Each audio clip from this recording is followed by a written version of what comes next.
Ahojte priatelia, ahojte Košice. Opäť vás vítam pri druhej diskusii z tohto ročného jarného cyklu, diskusii iniciatívy Ke inak, nový pohľad na samosprávu. Naposledy sme sa videli pred mesiacom, kedy sme sa s našim hosťom Mišom Grajcárom rozprávali na moju obľúbenú tému občianskej angažovanosti. Túto diskusiu si môžete pozrieť na našich sociálnych sieťach zo záznamu. No a samozrejme pripravili sme pre vás niekoľko ďalších zaujímavých tém, no a tou dnešnou témou, ktorej sa budeme venovať, je téma duševného zdravia. No podľa mňa toto je téma, ktorá vás úplne nenapadne prvýkrát alebo na prvú, ak sa povie samospráva, ale myslím si, že s našim dnešným hosťom vás presvedčíme o opaku. Mojím dnešným hosťom alebo hostkou je Tina Gažovičová, odborníčka na vzdelávacie politiky, pracovala taktiež na ministerstve školstva pre oblasť inkluzívneho vzdelávania, aktuálne je líderka zmeny pre školstvo v hnutí Progresívne Slovensko a zároveň si plní povinnosti poslankyne Národnej rady Slovenskej republiky. Ahoj Tina, pozdravujem ťa. Ahoj Filip, ahoj, ďakujem za pozvanie.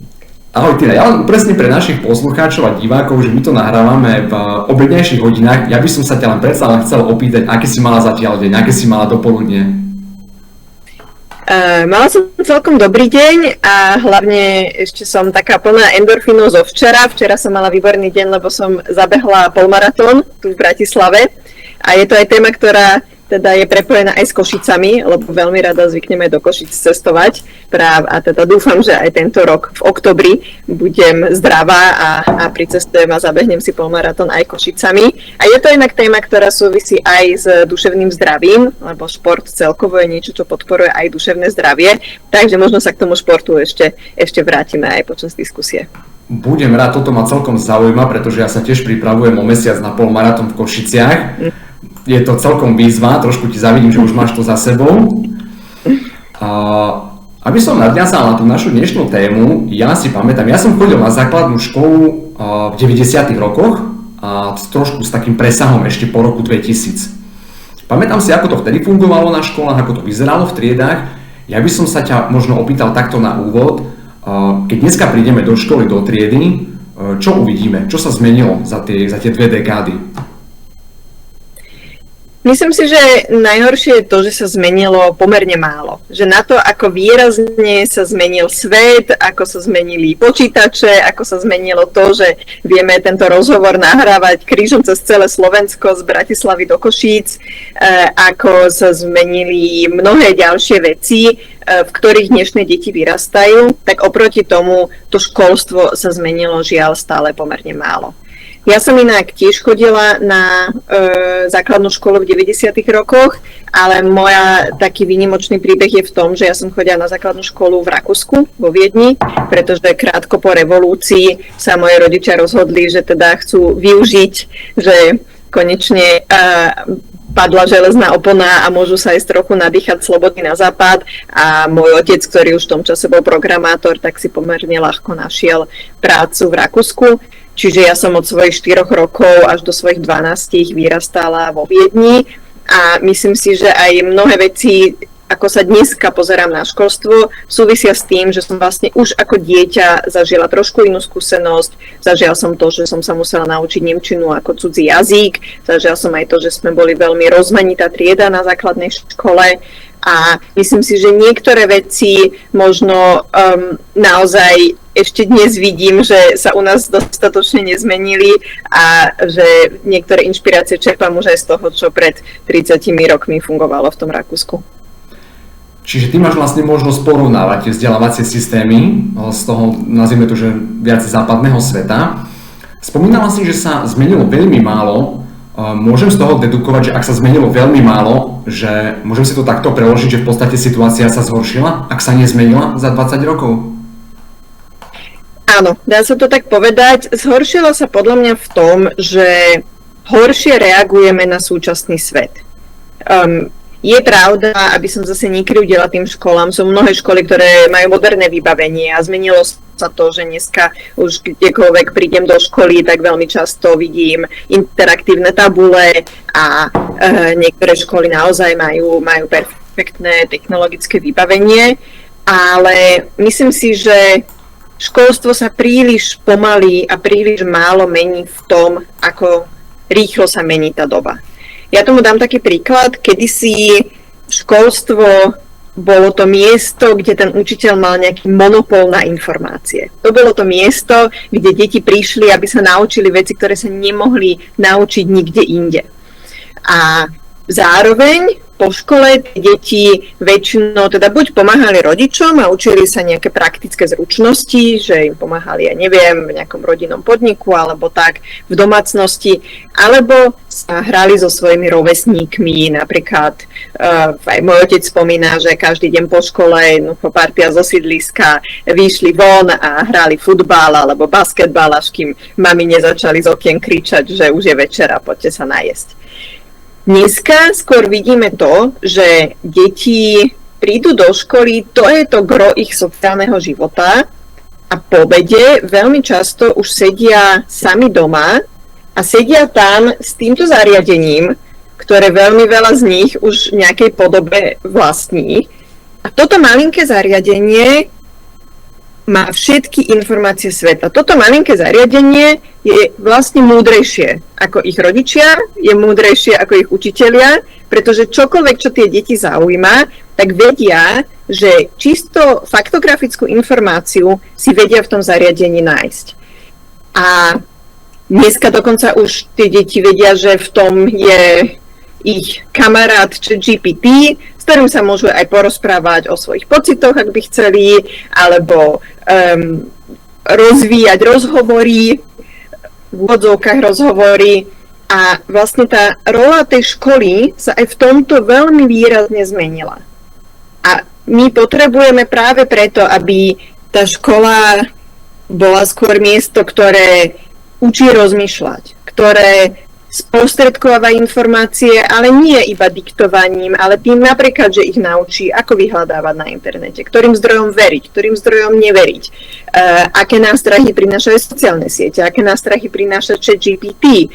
To je to miesto, kde sa možno jediné miesto, kde sa učia naozaj nejakej kolektívnej spolupráci tie deti, pretože často už aj tie domácnosti sa nám zmenšili, väčšinou sú to, často sú dokonca iba dvaja ľudia v domácnosti, jeden rodič, jedno dieťa, alebo veľa, čím ďalej tým viac detí sú jedináčikovia, alebo minimálne majú vlastnú izbu. Čiže naozaj tá rola tej školy v kontexte celého života, aký tie deti vedú a v kontexte toho, ako sa pripravujú na budúce povolanie, pretože aj ten trh práce sa nám zásadne mení, tak v kontexte toho si myslím, že to školstvo príliš málo sa zmenilo, lebo ešte stále veľmi často je to o tom, a ja to teda niekedy vidím aj na svojich deťoch, ako chodia do školy, že sa im nadiktujú nejaké poznámky, že sa musia niečo naučiť naspamäť, že sa im ešte aj povie, že a toto musíte vedieť od slova do slova, nie vlastnými slovami. A myslím si, že viacej by sme potrebovali už tie deti viesť ku kritickému mysleniu, k vlastnej tvorivosti a naozaj s nimi pracovať tak, ako si to vyžaduje 21. storočie. Rozumiem, teda úloha školy sa zmenila, už si prioritne deti nechodia do školy po informácie, je to viac priestor sociálnej interakcie a tým, že si povedala, že žijeme v tom oproti tým z minulosti 20 rokom vo viac mediálnom prostredí, máme tu tie mobily, tablety a počítače, určite aj to prostredie školské sa v tomto smere zmenilo pre tie deti ho vnímajú inak, aj ten vplyv toho prostredia je iný. Napadla mi myšlienka, ako môže, či existujú nejaké preventívne programy školské, ktoré pomáhajú zvládať učiteľom alebo tú prácu s deťmi v oblasti, povedzme, že kyberšikany. Pribúdajú programy aj pre úplne malé deti. Viem, že napríklad myslím, že taký program Kozmos, a to myslím volá, to je dokonca možno, že aj pre škôlkárov alebo pre deti na základnej škole. Pribúdajú, ale zároveň hlavne školy, ktoré ešte nie sú ani len v kurikulárnej reforme, alebo tie vyššie ročníky, tam naozaj tí učitelia často hovoria, že oni nemajú čas ešte priberať ďalšie veci. A to je tak trošku problém, že my často, namiesto toho, aby sme nahradili obsah vzdelávania alebo formy vzdelávania, tak iba tým učiteľom pridávame. A ešte tu máte prierezovú tému finančnú gramotnosť a ešte tu máte mediálnu gramotnosť a ešte tu máte zdravú školu. A že ono v dnešnej dobe už aj je veľa dobrých nápadov a dobrých metodík, ale napriek tomu, alebo zároveň ešte stále aj tí učitelia majú pocit, že tu je obrovské množstvo učiva, ktoré musia prebrať a teraz keď príde inšpekcia, tak im bude kontrolovať, že, či prebrali každé jedno učivo a potom povedia, že no my vlastne nemáme čas na tie aktivity navyše. Niektorí aj tak hovoria, že u nás sa niekedy učí učivo a nie deti. Že ešte stále je trošku zaciklený taký ten prístup, že áno, potrebujeme mať všetko prebraté, potrebujeme to mať odfajknuté, namiesto toho, aby sme sa pozreli na to, čo tie deti najviac zaujíma. A to je napríklad jeden z takých neduhov nášho školského systému, ktorý už kurikulárna reforma sa trošku snaží odstrániť, ale tak tá ešte len začína, na niektorých školách ešte len začne, takže stále valná väčšina škôl učí po starom. A to je to, že tie predmety nie sú prepojené. Že deti sa tie podobné témy učia, ja neviem, v druhom ročníku na prírodovede a v nejakom inom ročníku na nejakom inom predmete a vlastne namiesto toho, aby sa to využilo ako nejaká pekná synergia, že vieme im rozvíjať, vieme im prepájať matematiku s geografiou a teraz mohli by počítať niečo ohľadom počasia alebo slovenčinu s dejinami a mohli by vymýšľať, že píšu nejaký list niekomu v 15. storočí, tak veľmi často sú to vlastne aj tie predmety sú oddelené, aj to učivo a potom teda hovorím, už je aj veľa nápadov, ako tie formy inovovať a mnohí učiteľia v tomto robia absolútne skvelú prácu, ale často sa stretám aj s tým, že naozaj zatiaľ majú pocit, že my to nestíhame. OK, a teraz sa na to pokúsim pozrieť z pohľadu toho študenta, toho žiaka. Keď si spomínala, že ten objem toho učiva, či je to prírodopis, dejepis sa nemení, učia sa vlastne, ten základ sa učia podobne, ako sme sa učili my, ale zároveň je teraz skladený väčší dôraz na to, aby sa učili aj tú mediálnu gramotnosť a ďalšie nejaké soft skills. To znamená, že ako keby to dieťa musí teraz strebať oveľa viac tých informácií, či tie deti v školách pociťujú možno väčší tlak na to, aby zvládali viac. Ja sa obávam, že deti hlavne pociťujú to, že nevidia úplne zmysel v tom, čo sa učia. Že ako zvedavosť je úplne základná detská vlastnosť. Deti, keď sú malé, tak sú zvedavé. Oni sa v princípe chcú učiť.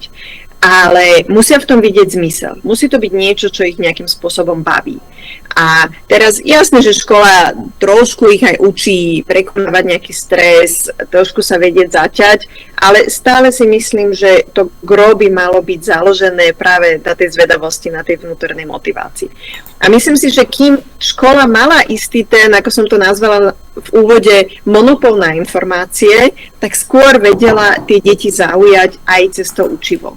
V dnešnej dobe naozaj, ak deti niečo zaujíma, tak sa o tom porozprávajú s ChatGPT a to, čo si myslím, že pociťujú je, že musím sa niečo napríklad nabifliť na písomku, musím sa niečo naučiť naspamäť, ale nevidia v tom vlastne ten zmysel. A potom sa aj cítia pochopiteľne preťažené alebo frustrované z toho, že a na čo to musím robiť, lebo nerozumejú tomu, v čom im to v živote pomôže. To som sa ťa práve chcel opýtať, že podľa teba, aké pocity to asi vyvolá v tom žiakovi, keď príde do školy a učí sa informácie, ktorých nevidí zmysel, ktoré ho nebavia, že môže to v ňom spôsobiť nejaký pocit frustrácie.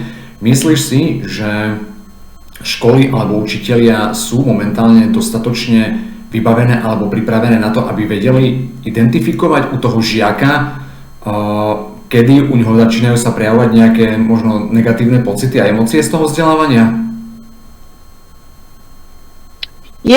Je to náročné práve aj v tom, že vidíme, že nám vyrastá generácia, ktorá je v mnohom podľa mňa citlivejšia, alebo povedala by som vedomejšia svojich emócií, ako možno tie predošlé generácie. A naozaj, keď sa pozrieme na tie čísla z výskumov, tak znie úplne alarmujúco. Že každé 5. dieťa u nás napríklad je v riziku depresie. Samovražené myšlenky niekedy majú už deti do 14 rokov. Alebo okolo 2/3 detí, 67% hovoria tie prískumy, že majú problémy s emóciami, s koncentráciou, so správaním. A myslím si, že čiastočne sú to veci, ktoré vždy boli, ale nehovorilo sa o nich a z tohto pohľadu je dobré, že dneska sa rozprávame aj o tom, čo deti prežívajú, lebo tým vieme zabrániť možno budovaniu nejakých traumatických reakcií, ktoré sa potom u niektorých zvykli prejavovať v dospelosti.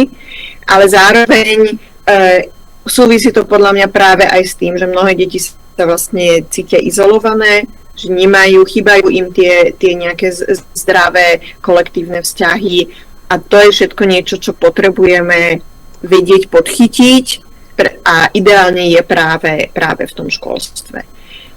Keď sa rozprávame o úlohe učiteľa, tak niekedy sa ma aj tak ľudia pýtajú, že či si myslím, že teda umelá inteligencia nahradí učiteľov.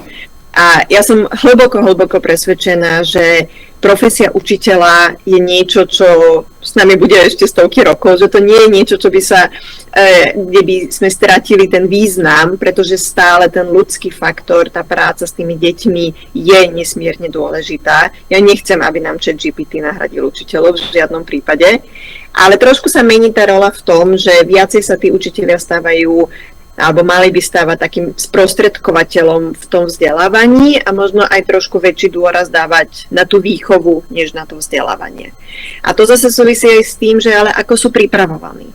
Dneska nám napríklad pribúda aj deti, ktoré majú rôzne špeciálno-výchovné vzdelávacie potreby, napríklad deti s poruchami pozornosti, čo u niektorých je to vrodené, ale musíme si priznať aj to, že práve aj napríklad smartfóny u nás všetkých trošku narúšajú pozornosť, že už aj my dospelí sa ťažšie vieme dlho sústrediť, lebo sme zvyknutí siahať po tom mobile.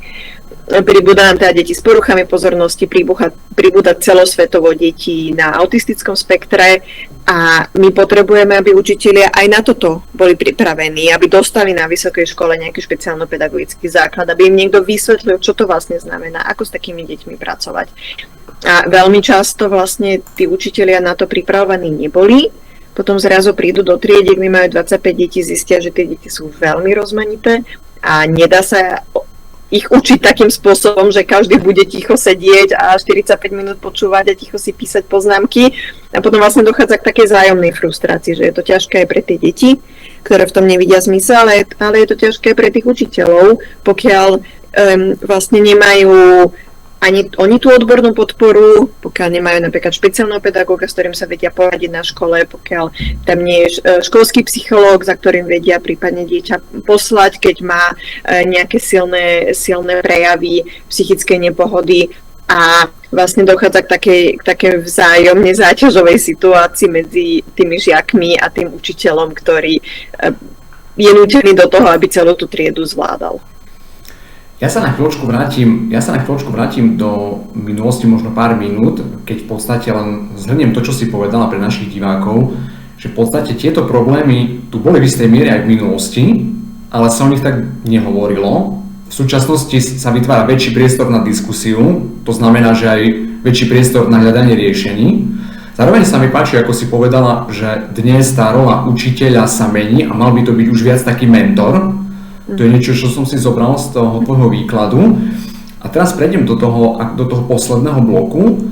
Tí učitelia, ako si spomínala, že pracujú s množstvom žiakov, ktorí sú rozmanití a nie sú možno úplne tí učitelia pripravení na to, aby zvládali tú rozmanitosť tých žiakov. Viem určite, že existujú takí špeciálni pracovníci, pedagogickí asistenti. Ako sme momentálne na tom v tejto sfére, pretože ja mám informáciu od škôl, že týchto špeciálnych pracovníkov je málo z dôvodu, dajme tomu, nedostatku finančných prostriedkov a zároveň môžem potvrdiť, že tí pedagogickí zamestnanci a vedúci zamestnanci školskí veľmi oceňujú prácu týchto pracovníkov, pretože si uvedomujú, akí sú veľmi dôležití. Stúpa počet presne študentov a žiakov, ktorí majú určité ťažkosti možno s rozprávaním, s premýšľaním. A títo pracujúci veľmi pomáhajú učiteľom. Kam smeruje tá moja otázka? ak týchto pracovníkov nemáme, alebo máme ich v nízkej miere, ako sa to potom odzrkadľuje aj na tých učiteľov, na tej ich práci? Či ich to vystavuje väčšiemu stresu? Či stíhajú preberať tú látku, to učivo? Ako sa to potom premieta aj do toho celkovo, do tej atmosféry v tej triede? Úplne s tebou súhlasím, že týchto odborných zamestnancov máme na školách nedostatok. Školský zákon hovorí o školských podporných tímoch, taký pekný výraz, školský podporný tím, len treba si priznať, že väčšina škôl sú radi, ak majú vôbec jedného zamestnanca, nie je to ešte celý tím.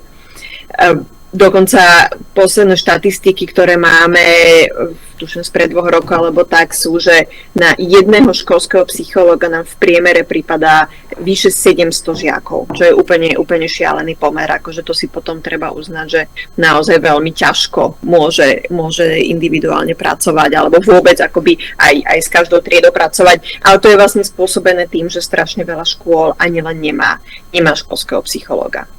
Čiže ideálne by to malo byť, že áno, na každej väčšej škole my by sme potrebovali školského psychológa, ktorý vie robiť aj kolektívne s celou triedou, napríklad keď sa tam objavia nejaké náznaky konfliktov, náznaky šikany, tak a ja viem často o prípadoch, že povedzme triedna učiteľka zájde za psychologičkou, že prosím ťa, urob nejaké aktivity v našej triede, lebo mám pocit, že sa tam objavujú nejaké konflikty a chceme to zachytiť v zárodku. Ďalšia taká dôležitá odborná profesia sú špeciálni pedagógovia, ktorí práve vedia, sú odborníci na to, že keď dieťa má nejaké zdravotné znevýhodnenie alebo nejaké špecifické požiadavky v tom učení, vývinové poruchy učenia sú napríklad časté dyslexia, dyskalkúlia a podobne, tak vedia niekedy aj individuálne pracovať s deťmi, ale tí školskí špeciálni pedagógovia veľmi často práve spolupracujú aj s tými učiteľmi, aby im vysvetlili.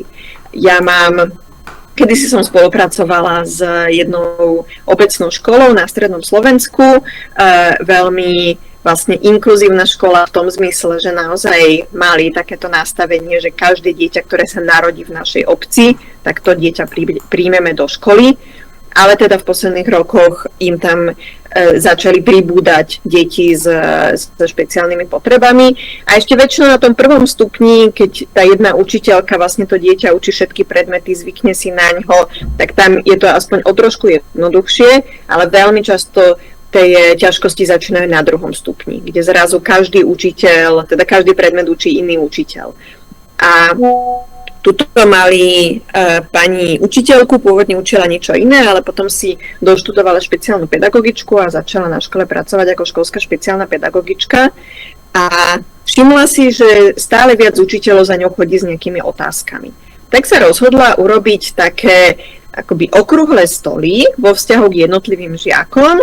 A teraz vymyslím si, majú siedmačku, ktorá má poruchu pozornosti, tak si zavolala ku stolu všetkých učiteľov, ktorí učia v tej danej 7. triede a vysvetlila im, táto žiačka má poruchu pozornosti, prejavuje sa to takto a takto a ako s ňou viete pracovať vo vzdelávaní. A teraz aj sa ukázalo, že niekto jej odpustil úplne všetko a možno bol až príliš benevolentný, niekto zase bol veľmi prísny, vôbec to nebral do úvahy a porucha pozornosti, to je taký dnešný výmysel, to niektorí ani neveria, že je to akoby skutočná diagnóza. A takto vlastne si to so všetkými prešla a aj nastavili nejakú spoločnú stratégiu a vôbec im to možno prvýkrát niekto skutočne vysvetlil všetkým tým učiteľom, že čo to presne znamená.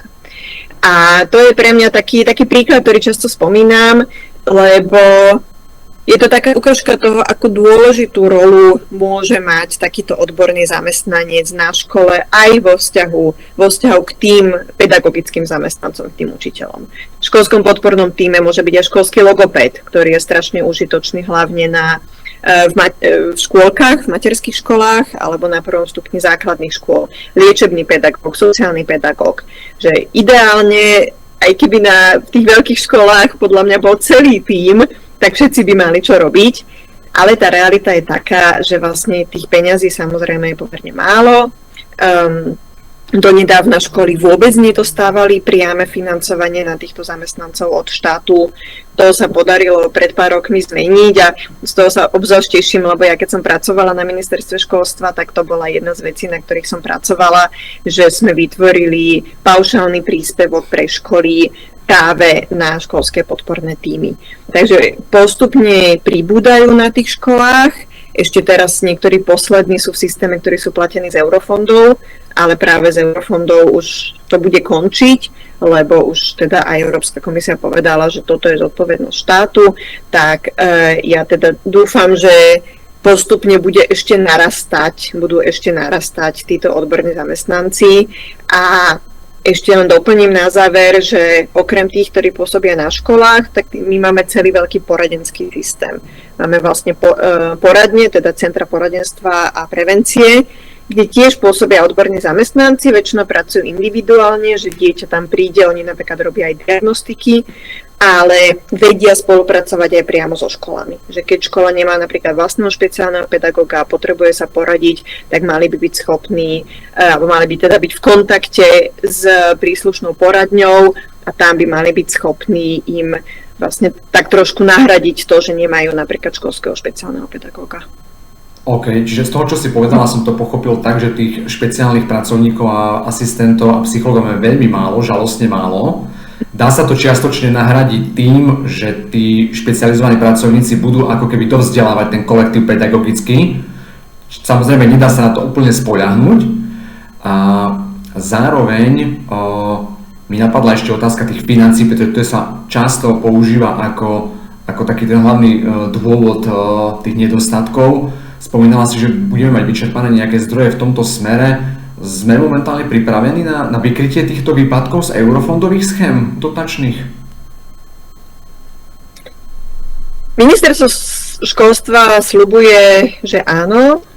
Zároveň práve v týchto týždňoch sa pripravuje a mala by sa čoskoro zverejniť nová metodika financovania aj týchto profesí na budúci školský rok. Čiže aj teraz vlastne v roli opozičnej poslankyne a opozičnej političky to budem veľmi, veľmi detailne sledovať a vyjadrovať sa k tomu.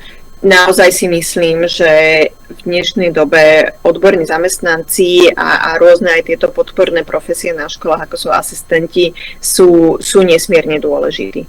A potrebujeme aj školy postupne viesť k tomu, aby vedeli čo najefektívnejšie vlastne potom využiť v dobrom tú ich prítomnosť, ale naozaj si myslím, že keď chceme, aby naozaj školy boli miesto, ktoré poskytujú kvalitné výchovu a vzdelávanie, že to nie je len o tom vzdelávaní, ale aj školský zákon hovorí aj o tej výchove, tak potrebujeme sa prihliadať aj na týchto odborníkov. A už len pripomeniem, ako už odznelo, to pomáha nakoniec aj tým učiteľom, lebo naozaj byť učiteľom v dnešnej dobe je ťažká profesia, je to málo ohodnotená profesia, aj málo finančne ohodnotená, aj málo spoločensky ohodnotená a toto je jedna z tých praktických vecí, ktoré aj im vedia potom v tej každodennosti školskej reality pomôcť, aby sa vedeli lepšie sústrediť na to, v čom sú naozaj oni dobrí a k tomu teda mať tú spoluprácu s tými odbornými zamestnancami.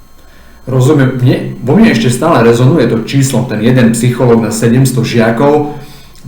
Existuje na to, predpokladám, že existuje na to nejaká norma, že koľko tých špeciálnych pracovníkov by malo byť na nejaký počet študentov tak, aby to dávalo zmysel. Tie normy sú nastavené správne, možno sú nastavené niekde na papieri, to, že sa nedodržujú, možno tých finančných dôvodov je aktuálny stav. Aspoň tie normy sú nastavené správne podľa teba? My teraz na Slovensku ani nemáme nejakú cieľovú normu. A asi by bolo ťažké to nastaviť v tom, že tak zoberme si, že klasická práca v psychoterapii napríklad je 1 na 1. Ale samozrejme to nie je norma, to len tak akoby ilustrujem, že momentálne by som povedala, že uvedomujeme si, že ten súčasný stav je nedostatočný a je postupná snaha to zlepšovať. Ja len ešte upozorním aj na to, že povedzme, aj keď teraz sa zaviedol aspoň pre tie veľké školy ten paušálny príspevok na školský podporný tím, ale tam, ak je to naozaj veľká škola, tak si môže dovoliť zamestnať jedného zamestnanca školského podporného tímu. A znovu tým pádom potom aj podľa toho, kto sa im hlasí na výberové konanie, ale aj podľa toho, čo najviac potrebujú, tak už tam si musia vyberať, či to teda bude psychológ, špeciálny pedagóg, ako som spomínala, logopéd, sociálny pedagóg, že niektorých aj tých vôbec odborníkov máme málo, napríklad tých logopédov máme veľmi málo, takže vieme ten trend.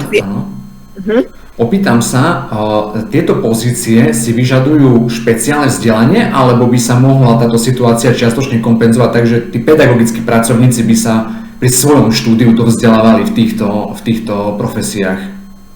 Môžu sa dovzdelať, ale treba si uvedomiť, že to je vlastne doplnenie vysokoškolského štúdia. Že to naozaj, akoby to nie je jednorazový kurz, ktorý sa dorobí za pár hodín. Hovorím, poznám, aj dneska som už spomínala jednu bývalú pani učiteľku, ktorá sa stala špeciálna pedagogička, lebo ju to natoľko zaujímalo, ale je to tiež akoby veľká investícia časová do svojho budúceho vzdelania, keď si niekto ide dorobiť celé štúdium špeciálnej pedagogiky alebo psychológie. Skôr, čo mne príde dôležité, je, aby každý učiteľ, budúci učiteľ už v rámci svojej vysokoškolskej prípravy dostal aspoň nejaký základný špeciálno-pedagogický základ. Aby aj v tej praxi, ktorú má na škole, sa stretol s rozmanitými deťmi. Aby aj to troška aj o tom povedomí a uvedomení si toho, že aj keď budem učiť matiku, fyziku, hocičo, tak môže mať v triede dieťa, ktoré bude na autistickom spektre alebo ktoré bude nevidiace a mať aspoň nejakú základnú predstavu o tom. Prejdeme teraz trošku do tej roviny legislatívnej. Možno naši diváci vedia alebo nevedia, samospráva, obce, mesta, kraje si plnia taký prenesený výkon tej štátnej správy v rámci regiónov. Sú zriaďovateľmi škôlok, základných škôl, stredných škôl. Ako vie tá samospráva ovplyvniť to lepšie prostredie na školách v rámci zlepšenia tých podmienok, aj toho vzdelávania, aj toho duševného zdravia? Má nejaké na to páky, nejaké nástroje? Ako si spomenul, mesta a obce a inak aj teda samosprávne kraje si plnia dôležitú úlohu v tom, že sú zriaďovateľmi škôl, takže samozrejme dávajú nejakú podporu tým riaditeľom, majú svojich zástupcov v rade školy a to sú všetko dôležité funkcie. Mnohé školy hovoria, že to veľmi silne pociťujú, či teda majú podporu zriaďovateľa alebo nie. Okrem toho sú veľmi často majiteľmi tých budov, v ktorých tých školy sídlia.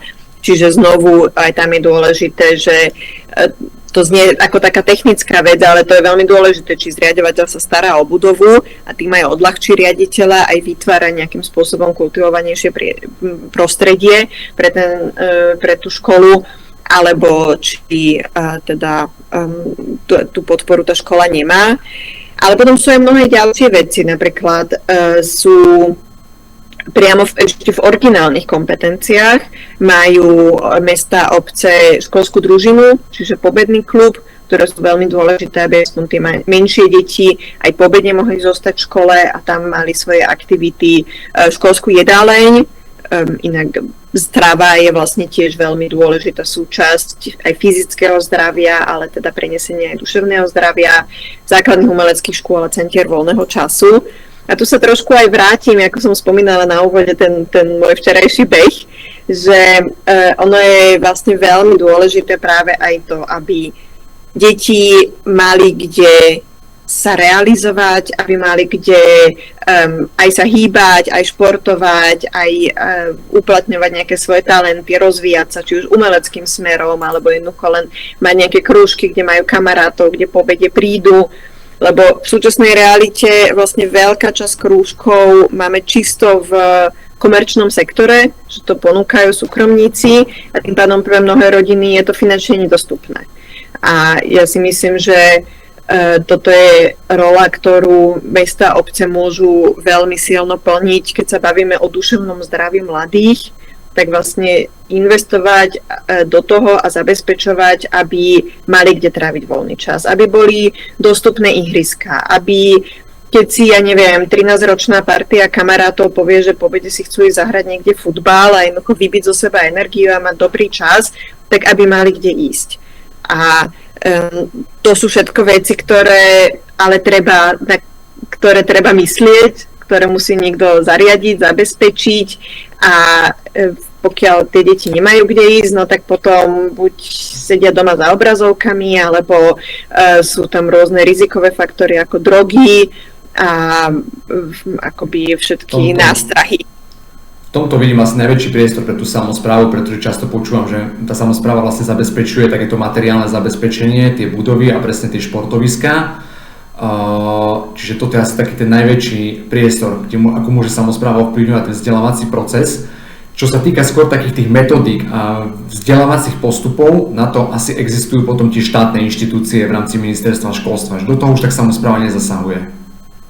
Zodpovednosť tam nesie štát. To, čo môže robiť samospráva, je podporovať aspoň tú výmenu skúseností. Viem, že toto niektoré väčšie odbory školstva robia, niekedy to dokonca robia pre celý okres. Kedysi to aj bolo akoby úplne bežné, tie také predmetové komisie na meste, kde, vymyslím si, stretnú sa matematikári z rôznych škôl a majú aj priestor si trošku pozdieľať a načerpať novú inšpiráciu, načerpať nejaké nápady.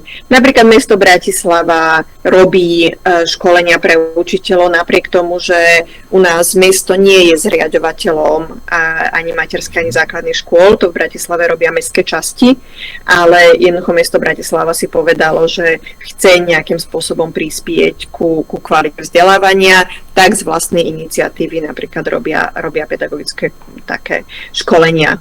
Treba inak povedať, že tak ako tie krúžky pre deti sa na Slovensku veľmi komercionalizovali a mnohé vlastne sú pre nejaké sociálne znevýhodnené rodiny finančne nedostupné, tak aj ten sektor vzdelávania učiteľov sa vlastne dosť komercionalizoval a žiaľ je to podľa mňa taká vizitka toho, že roky učitelia neboli spokojní s kvalitou toho, čo im poskytuje štát v zmysle vzdelávania a teda nahradili to tým, že mnohé súkromné firmy to začali ponúkať. Iniciatívu prevzal súkromný sektor. Áno, ale je to vlastne pre učiteľov pomerne drahé. Ja poznám viacerých začínajúcich učiteľov, ktorí teda sú vlastne veľmi zaskočení z toho, že áno, chodí nám veľa ponúk na vzdelávanie, ale mnohé z nich sú teda spoplatnené a často je dosť vysoko. Takže toto je napríklad priestor. Mal som presne pripravenú otázku napríklad nielen na tých pedagogických zamestnancov, ale aj na tie podporné týmy, že ako samospráva vie ich nejakým spôsobom motivovať, čiže aj toto by bola nejaká cesta vytvárať zo strany mesta pre nich nejaké programy školiace. OK. Áno, vedia zo svojej iniciatívy podporovať vzdelávanie, podporovať aj sieťovanie. Keď som napríklad spomínala tie poradne, tak vedia vlastne pomôcť so sieťovaním medzi poradňou na určitom území a školami. Vlastne aj teraz, teda blížia sa nám komunálne regionálne voľby. Za Progresívne Slovensko máme mnoho kandidátov po celom Slovensku a ja teda tiež s mnohými som v kontakte a vlastne snažím sa im pomôcť vytvoriť nejaký kvalitný program pre školstvo, pre ich danú samosprávu, lebo áno, aj keď stále treba pripomínať, že kľúčovú zodpovednosť má štát, pokiaľ ide o kvalitu školstva, ale niektoré tie prenesené kompetencie, ale aj vlastne možnosti do toho pozitívne vstúpiť môžu mať aj obce, mesta a župy zriaďujú zase všetky stredné školy, takže tam tiež majú pomerne široké tie kompetencie. Má podľa teba tá samospráva možnosť financovať tie odborné pozície nad rámec toho normatívu? Problém je v tom, že na to väčšinou nemajú peniaze. No ako treba to musia dofinancovať z vlastného, že na to nedostávajú lebo tá samospráva funguje ako taký prietok tých financií, ktoré dostáva na vzdelávanie. Dostane určitý obmedzený zdroj prostriedkov, s ktorými musí vykryť všetky služby a to, čo by chcela robiť navyše, už na to musí zohnať vlastné peniaze. OK. Presne tak. A tie vlastné peniaze veľmi často nemajú. Aj v dnešnej dobe to vidíme, aj popri tom, ako aj táto vláda vlastne finančne škrtí tie samosprávy, tak veľmi často už majú problém zafinancovať napríklad aj tie veci v originálnych kompetenciách. Základné umelecké školy nám veľmi finančne krvácajú. Centra pasu, lebo to sú originálne kompetencie miest a obcí, ktoré na to často nemajú. Pri tých prenesených kompetenciách tam vlastne ministerstvo posiela peniaze cez normatív a tam je zložitý výpočet, ale vlastne ministerstvo pošle a cez tie obce to iba pretečie a príde do školy. Ale ak by napríklad mesto si chcelo navyše zaplatiť nejaké odborné týmy, tak znovu museli by na to nájsť zdroje a to obzvlášť v dnešnej dobe aj konsolidácie a vlastne práve, ako som povedala, keď vláda škrtí tie samosprávy finančne, tak to žiaľ málo ktorá si môže dovoliť, ak vôbec niektorá. Chcel by som sa ťa opýtať, blížime sa k takej tej záverečnej fáze nášho rozhovoru, bez možnosti možno nejakých veľkých finančných investícií, kde je ten najväčší priestor na zlepšenie v tom školstve, hlavne na tých základných školách, keď sa rozprávame. Častočne sme sa o tom rozprávali počas celého rozhovoru, keby sme to mohli nejak zhrnúť, kde vidíš ten najväčší priestor na zlepšenie?